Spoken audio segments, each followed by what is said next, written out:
Hello, everybody. Good evening, and welcome into a Friday edition of KC Sports Tonight. I am Mark Poulose, joined by Gabe Swartz. Gabe, it is a beautiful Friday here in Kansas City. You got any big weekend plans? Are you going to enjoy this 70-degree weather? I am. Tomorrow's my wife's birthday, so happy early birthday to her. We're going to go play some pickleball. So the plan is to be active, be outside a little bit. That's nice. I wish that I could be outside this afternoon playing some golf.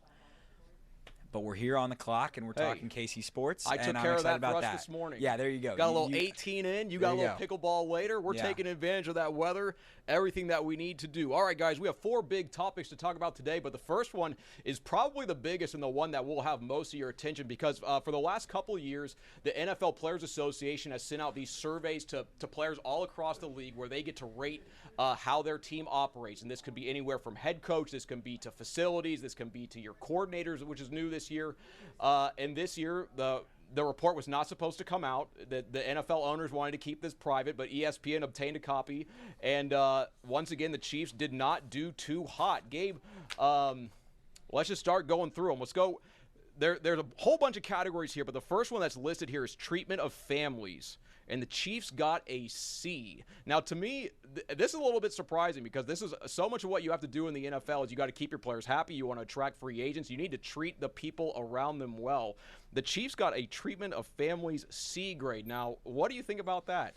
Well, I think in general, the way to think about this, this whole report card is that it is actually a more, I think that in today's education system and maybe just in general, we're a little lax on the way that we grade things, and more often than not, A's and B's are handed out pretty leisurely, and B's and C's are viewed as really harsh, as in something really poorly happened.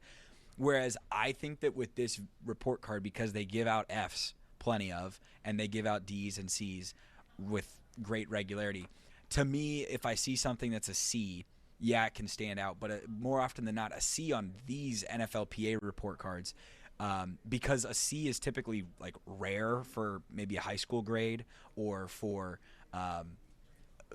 middle school grades. You know what I mean? Like where it's kind of just performative. A C in this regard is specifically for something like treatment of families. To me, that says that the players are saying nothing stands out negatively or positively. I like and maybe they're leaning a little negative. No, I like how you said that. I think maybe we need to reset this discussion. Maybe we'll go through the things that the Chiefs did well first, and we'll go with the things the Chiefs did not do well after that. So the Chiefs did get several A's. Obviously, I mean, they're a tremendous organization. They've had tremendous success. So areas where the Chiefs did extremely well. And I don't think this is going to be a big surprise for anyone. The home game field. Players were asked to rate their home field. The turf, the quality of what it is. The Chiefs at Arrowhead Stadium got an A-. We all know the grounds crew out there, they do a phenomenal job. It's good to see that the players say, hey, that playing field is good. Next place where the Chiefs got an A, nutritionist and dietitian. The Chiefs got an A-. That's good news. You want your players, I mean, these are professional athletes. You want the food that's fueling their body to be top-notch. You want to have them being taken care of. The players say, hey, we got good food, we have good nutrition. That's good news. Elsewhere, defensive coordinator Steve Spagnuolo, he got an A. Good news there. And in head coach, Andy Reid, he also got an A. Now, I think there's maybe 5, 6, 7 head coaches in the NFL that got an A. Andy Reid used to be an A+, now he's an A. He's one of the best coaches in football. Gabe, any big surprises there among the A grades for the Chiefs? The field is obviously an A. It's grass. Players enjoy grass. B, it's heated, so when it's cold, it does better than most fields that do in the cold. And then the grades on the coaches, the A's, to me that says everything about the way that the players enjoy playing for them. I mean, ultimately, it's just grading your boss. And so it doesn't necessarily mean that they're evaluating them under the did they do well or not, because the record on the field was not as great. But it's more of like, did you enjoy playing for Andy Reid or Steve Spagnuolo? Most of those guys do, whereas in another category, maybe some of them didn't. Hey, yeah, those A grades, all good. We'll go through the Bs. Not really much to talk about here, I would say, but the weight room, the Chiefs got a B. Strength coaches got a B+, and the special teams coordinator, a little bit surprising for me, Dave Tobe got a B, and general manager Brett Veach, he got a B+. But I think where the real discussion starts is where we see these C grades and below, because for me, I mean, treatment of families as a C, that's just perplexing. This is something that you can't have.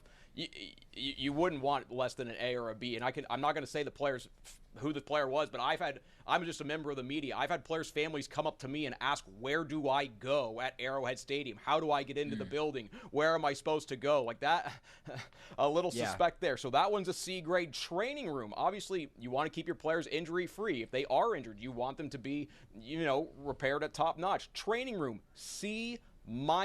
Training staff. You want your, again, same kind of deal. C. Offensive coordinator, Matt Nagy last year, C+. And team ownership, C+, which was the 7th worst in all of football. But I know a couple years ago, Clark Hunt got an F-. So to go from F- to C+, certainly good news there. But Gabe, several C grades in some surprising categories. Did anyone stand out to you? I think offensive coordinator, C+, Matt Nagy, that stands out to me. Yeah, I think that is probably a product of the lack of accountability, I guess, that they're saying, that everybody's claiming that they really want out of Eric Bieniemy. I'd be interested to see if we can get this report in a year from now, after Eric Bieniemy has been in there, whether he is generating rave reviews or not, or if, I mean, ultimately it's Andy Reid's offense. So maybe people didn't enjoy working under Matt Nagy as much, or certain individuals didn't. The position coaches didn't get a super great grade. Oh, that was a C+. I skipped that. Thank you. The position coaches didn't get a super great grade, and I think that makes plenty of sense. There was a lot of changes on the position coaching staff this offseason. As far as ownership and stuff goes, I wonder just how much of that comes down to the way that contracts are structured, the way that the Chiefs go about, and how ownership approaches doing contract extensions, and whether they feel like, a lot of times it just comes down to whether employees, the players, feel like they're valued and being adequately rewarded for early production when they're playing at below market level deals, and whether they get them in turn. So you have something like a Trey Smith where he gets a franchise tag and it's a slow, drawn out negotiation. Trent McDuffie, where he could have maybe been extended last offseason, and that's still a conversation for this offseason whether he gets extended or not. Those kinds of things, you can create a little bit of a sour feeling among the players, that who knows where they end up going from there. Yeah, certainly some tough situations there, but now I think we really have to look at the bottom of this report card, because there are two clear areas where the Chiefs, according to their players, at least in this survey, have just tremendously failed. The first one is team travel. The Chiefs got a D-. The second one is locker room, where the Chiefs got an F. And to me, I don't know if the team travel, I don't know too much about. A couple times I've seen them fly out of KCI. It appears they have like a United charter 757 airplane. Now, maybe on the inside it's not as nice as the players want, or maybe it's not as nice as other organizations.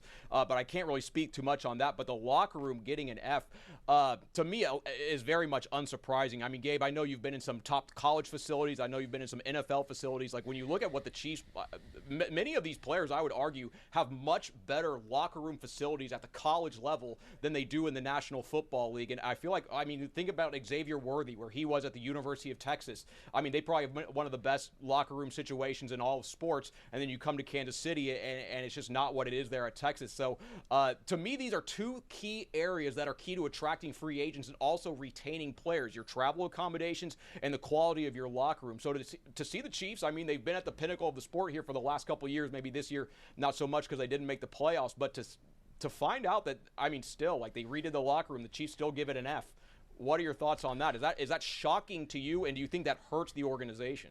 I don't really think it hurts the organization, because I think in professional sports, guys go, particularly in the NFL, where the contract window of your potential earnings period is just not very large. The career time span is so short. most often guys are just going wherever they get the best contract. So I don't think that people are walking into the Chiefs locker room at Arrowhead and saying, like their locker room in the actual stadium is pretty nice. Is really nice. Practice facility. The practice facility one has been neglected, and at this point, it's not getting any better because they're going elsewhere. So expect that to stay as an F for the remainder of the time that they are at One Arrowhead Drive. That's not going to change. I think it's probably a shock to the system for everyone who gets drafted who went to Texas, Josh Simmons, Ohio State. I'm sure their facilities were unbelievable. Creed Humphrey went to Oklahoma. I'm sure he had great facilities. Who are you, Neil Jones? Patrick Mahomes has supporting Oklahoma. Whatever. I'm just saying big college football brands that some of these guys played for. It's going to be a little bit worse. I don't think that that's changing everything. I think that it's really just them nitpicking, but the Dallas Cowboys have unbelievable facilities, but has that won them anything as of late? No. And ultimately that comes down to the fact that their general manager and their ownership is dysfunctional in a way that the Chiefs are not dysfunctional, and they obviously don't have the greatest quarterback. So I think of all the things that you could get away with being an F in, locker room is one of the things that you're fine with being an F for the practice facility. And I wonder how much of the travel accommodation stuff is just players not enjoying having to go to Arrowhead, park your car there, get on a bus, and go all the way up to KCI, which is not a short drive. So it just lengthens the process of them traveling. Yeah, these are all interesting things to read. Obviously, this is just one side of the story. This is what the players think. We don't know maybe what the coaches and what the ownership thinks. But I think you got to look at the big picture. The Chiefs have a huge commitment to winning. When you talk about new players that come in, they say, hey, as soon as you enter this building, it's all about winning. And I mean, the Chiefs, we've seen the 3 Super Bowls in recent years. I think they have the football formula figured out, as Andy Reid would say. But hey, something to talk about, something that's going on. The NFLPA report cards, the owners didn't want those coming out. ESPN, shout out to you guys for getting a copy of that one. But as we continue to talk about the NFL Combine is going on this week in Indianapolis, and a lot of Chiefs fans are really starting to kind of see the pictures becoming clearer and clearer as to who the Chiefs could potentially pick with that number 9 overall pick. Now, I went through a couple mock drafts before we came on here, not necessarily saying that this is who the Chiefs will draft, but these are players that potentially could be there at number 9 that could fill a need for the Kansas City Chiefs. So one player I want to talk about is probably one of the most popular players in Chiefs draft Twitter world, whatever you want to call it. Fans are really enamored with Notre Dame running back Jeremiah Love, and there are multiple people I think the Chiefs could maybe select him there at 9, but if he continues to, shine the way he has at the Combine, if he tests really well coming up, he might not be there at number 9. But here are some of the things that you need to know. Jeremiah Love, 6 foot, 214 pounds, and over the last 2 years, he has amassed for about 2,500 yards and 35 touchdowns. Now, Gabe, we've known the Chiefs, GM Brett Veach, he says he wants to add some explosion to the running game. Jeremiah Love potentially looks like a player who could do that. But number 9, picking a running back that high, you need him to be a superstar player. Is Jeremiah Love, in your eyes, a franchise game-changing player that could be there at number 9? I mean, I think he can be. I just don't know if the process for the Chiefs makes sense to do that. And I think one of the things that makes it interesting and is the debate that I'm sure that the Chiefs are having, or the process of how they're going through things, is we have seen several times with the Chiefs the things that they are either really good at or really bad at. It kind of influences the way that they invest in those positions. So obviously they have figured out quarterback, right, for the last decade. So they have not drafted a quarterback since they've drafted Mahomes. They've had no reason to. They have not really invested much, if anything, in the tight end room with Travis Kelce there for such a long period of time. I would say that they have generally neglected or failed to find another elite defensive tackle since they've had Chris Jones. All of those are things that they didn't necessarily need, but the investment hasn't followed it. Whereas offensive line, where they have had significant struggles at times and significant moments of eye-opening performances. I would point to the Buccaneers Super Bowl. I would point to the Eagles Super Bowl.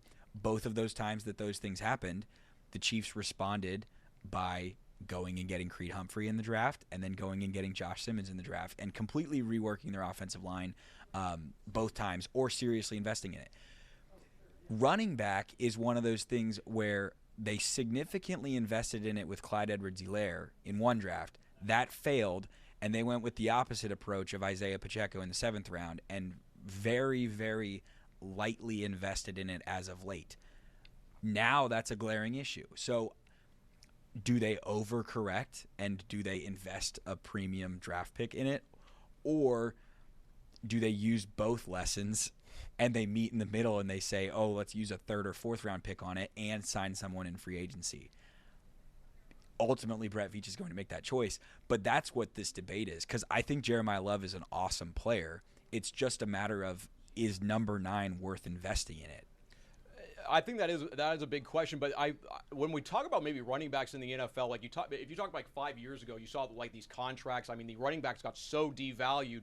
I think like certain organizations started to sign running backs because they had become so devalued, and then it worked for them. Like Saquon Barkley, Derrick Henry. Like there's a lot of these guys. Like they were tremendous players. Like Saquon Barkley was ranked as the #1 player in the NFL by his peers last year, and he got to Philadelphia through free agency. I mean, it's a very interesting thing there. But we'll see. Jeremiah Love, a good player. We'll see if he's there at number 9, because he's certainly got a lot of eyes of the scouts out there in the NFL Combine, and he has been performing well. But one player that Jeremiah Love did struggle against is a player that the Chiefs also could draft, which is the University of Miami defensive end Ruben Bain. Now, Ruben Bain is an all-ACC defender. He's probably going to be a top 5 pick in the draft, but he's kind of got a little bit of an odd rap coming out, because a lot of people that maybe haven't seen him play football look at the stats and they see his measurements, and they don't know if he's going to be able to play in the National Football League. But what you need to know about Ruben Bain: he's a 3-year starter at the University of Miami. He stands at 6'2". He's listed, I believe, at 263 pounds, which I think is way too light. He's a big boy. But the thing is, he has short arms. Like they're saying, his arms are less than 31 inches, and there haven't been, I believe, like any Pro Bowl or first-round defensive lineman maybe in the last 20 years that have had arms that small. But Gabe, to me, Ruben Bain is an absolute game wrecker. If you watch the tape, I mean, he plays with relentless energy. To maybe add a defensive end that can perform really well next to Chris Jones. What are your thoughts on that? My thoughts on that are that you are the Ruben Bain expert and I am not. And I watched the Ohio State game. I watched the Texas A&M game. I watched all of the playoff games for Miami. I'm trying to think of during the regular season which Miami games I got to watch. Miami Notre Dame. Notre Dame game at the start of the season. They held Jeremiah Love to 33 yards. Yeah, so there's that. I like Ruben Bain a lot in comparison to Akeem Mesidor, who's on the Miami defensive line as well and is considered as a first-round pick as well. But the thing that, at least from what I've read, is that Mesidor uses way more of like different pass rushing moves and such. And if you have to dip into that kind of bag to beat college kids when you're a 24-year-old at that point, that's a little bit more of a red flag than just the pure physical dominance that Bain has, despite having what people are calling like T-Rex arms. And the people that say that Ruben Bain have T-Rex arms just have not watched Ruben Bain play football. Or it's just like it's such a compliment because he has this insane bend and torque and physical strength. Like he still dominates awesome college football offensive linemen with regularity. Well, so he's still an awesome player. The outlier measurables It freaks are people crazy. out. Yeah. But I think here's a couple things that people need to know about Ruben Bain. Number one, he is one of the hardest workers in the room. At the University of Miami, he was widely regarded as the hardest worker on the team. And I mean, Mario Cristobal, the Miami Hurricanes head coach, he just preaches work, work, work, work, work. Ruben Bain was the personification of that. And then also every single day at practice, Ruben Bain went up against right tackle Francis Mauigoa for the Miami Hurricanes, who's also going to be a top 10 pick. Those two guys went at it every single day in practice. Iron sharpens iron. I mean, you talk to any of the players that Ruben Bain played. Ask them if his arm length affected them. Like, the guy's one of the best players in college football, and I think if the Chiefs did have a chance to draft him, they would get a guy that's not only a hard worker, but a student of the game, and obviously a very good football player. And then the last player that we're going to talk about here, this is brought up by Fox Sports, was Carnell Tate, a wide receiver out of Ohio State. He stands at 6'3", 195 pounds, and people are saying he could go in the top 15 and the top 10. The Chiefs are drafting at number 9. But, Gabe, what really worries me about Carnell Tate is he was not the best receiver on his football team. The best receiver on his team was Jeremiah Smith, who was a sophomore, not draft eligible. He might have been the best player in all of college football, and I think he drew a lot of defensive eyes away from Carnell Tate, obviously, which would allow a lot of things to open up. Would it worry you, because it clearly worries me, to draft a player in the top 10 who's not even the best receiver on his college football team? To me, it would not. Because you know who else was not the best wide receiver on his college football team? Who? Justin Jefferson. Ja'Marr Chase was the better wide receiver on that LSU football team. That is a good point. And there are plenty of – and I would just say, in general, it's good to bet on Ohio State wide receivers. You look up and down the list of guys, Terry McLaurin, Garrett Wilson, Jackson Smith-Njigba. If we want to go back way further, Michael Thomas.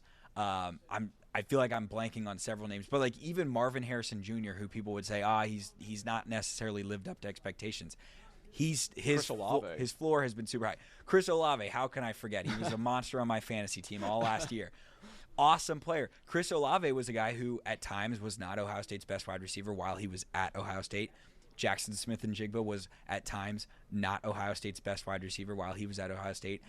I think holding Carnell Tate against the fact that Jeremiah Smith, who might be the best wide receiver entering the draft in the last 10 years when he comes out next year, I wouldn't do that just because I think Ohio State guys are unbelievable. If it was at a different program, if it wasn't at an Ohio State, if it wasn't at like an LSU or a Texas, one of these monster – Alabama's had years where they had Devontae Smith and Jalen Waddle and different guys of different calibers at the same draft.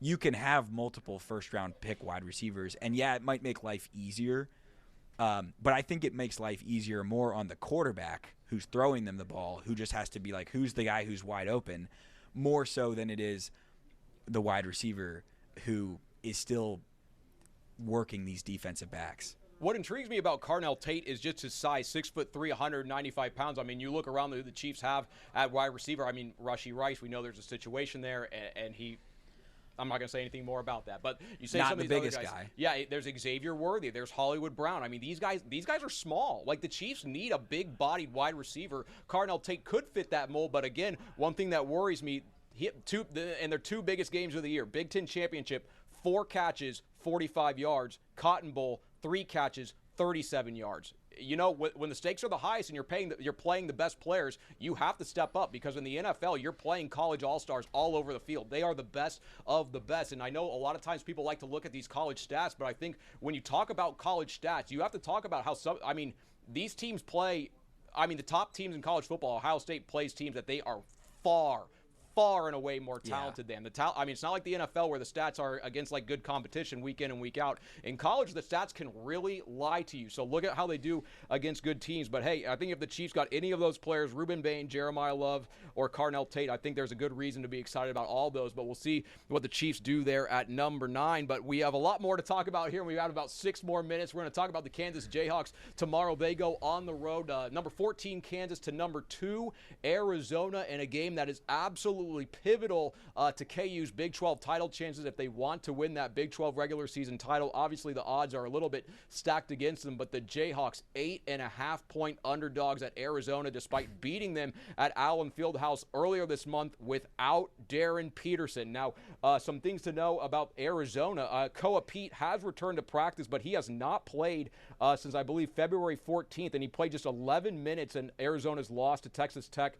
He has a lower leg muscle strain. But Gabe, 8.5 points out there at the McHale Center. It sounds like people think KU is not going to be able to compete. I know you're an Arizona State Sun Devil, but what are your thoughts on this one? I am a Sun Devil. That is correct. I am also able to objectively evaluate basketball and say that Arizona is very good at it. Yeah, they are. What I will say is that their home court advantage at times can be overstated. And I think at times they are, and I can be wrong, and it's possible that they can run KU out of the gym tomorrow in a similar fashion to what Iowa State did. However, where I don't necessarily think that's going to happen is that I don't think that Arizona makes you uncomfortable defensively in the same way that maybe Iowa State or Houston do when they are at their peak and playing at home under those crowds. I mean, we've seen at times, whether it was Texas Tech, who slowed the game down, kind of controlled the game, played the game that they wanted to when they had healthy JT Toppin and Christian Anderson together. We've seen, I mean, Arizona State, not a very good team, was able to go to Tucson and put up 80-some points on Arizona. They want to play fast, and so at times that allows teams to get into a certain comfortable offensive rhythm. There's certainly things you can do on the offensive end against Arizona that I would declare as not very smart from an offensive standpoint of things to attack. And Krivas is a great defender. Jaden Bradley is a great defender. Tobe Awaka is a freaking brick wall inside for Arizona. So they're tough to beat, and they've got shot makers. I don't know what Koa Pete's impact will be tomorrow, but if Arizona doesn't have Koa Pete and KU has Darren Peterson, it kind of flips things from the way that things went in Allen. But as I said to Marlia yesterday, KU won the game in Allen beating Arizona at its own game, and I don't think they can do the same thing on the road. They can't win a game where Melvin Council goes 6 for 25. They can't win a game where they only make 5 threes. So they're going to have to get great shooting from their perimeter, and they're going to need either Elmarco Jackson or Jamari McDowell to have a good game off the bench. It can't just be the starting lineup trying to match the depth of Arizona, or else it will be a loss. But even if it is a loss, I don't think it's some crazy huge deal because Arizona's an awesome team, and KU will get several more chances at the Big 12 tournament for monster wins that secure the 2 or 3 seed depending on what happens. Like Purdue losing last night helps them out. Yeah, KU, I mean, it's a big opportunity tomorrow, and that's how I really want to frame it because I think Arizona's playing with a target on their back. I mean, the Big 12 is Arizona's to lose right now, and I mean, KU can go down there and make a big statement. But something I thought was very interesting, Bill Self was maybe asked about if there's one thing that his team needs to focus on kind of going into postseason play, something they need to, shooting, rebounding, defending, anything like that. And he said health. They need to be 100% healthy because I think Bill Self knows that if they have Darren Peterson at 100%, I mean, look at what this team has done. Like they've taken down 3 top 5 teams this year. They did 1 without Darren Peterson. They just beat Houston with Darren Peterson looking extremely limited. I mean, the potential of this Jayhawks team when fully healthy, in my opinion, potentially is to compete for a national title. Yeah. But again, if they don't have Darren Peterson, if they get out of flow, I mean, they could be bounced early from the NCAA tournament. But hey, Bill Self is in the Naismith Basketball Hall of Fame. He knows how to coach basketball. I have full faith that he will be able to dial up the right numbers there tomorrow and see the rest of the way. But one more thing to talk about today, the Royals with a spring training win at the against the Oakland Athletics. What do we even call them now? The future Las Vegas Athletics? The Athletics. Just the Athletics. The future Las Vegas A's. Bobby Witt Jr. went 2 for 2. He had a 3-run homer. Michael Garcia 1 for 3. And the Royals got their 3rd win of spring training. So Bobby Witt Jr. obviously going to be going off to the World Baseball Classic. But to see a Bobby bomb today, Gabe, I know you love some baseball. How good is that? Good sign. And notable thing, they hit him leadoff today. Yeah, which is moving different. him around. And Quatrero said they're doing that because he's going to hit leadoff probably for Team USA in the World Baseball Classic. Wanted to help him out, be a little more comfortable, and just see, is that an option for the Royals this year? So we'll see. They've at times struggled with the leadoff spot. Michael Garcia was a pretty decent leadoff option at times. Garcia in the 2-hole today. But it worked once.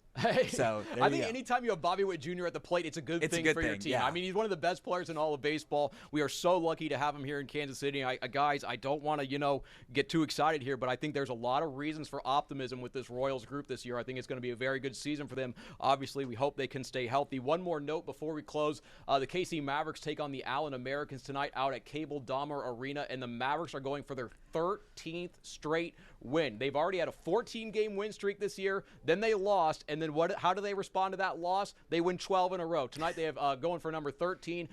A great team, a great organization. So much fun out there at Cable Dahmer. If you've never been, I would highly recommend it. But that's a look at KC Sports Tonight on this Friday afternoon. We will see you guys over the air 10:30 p.m. tomorrow and next week. See you later.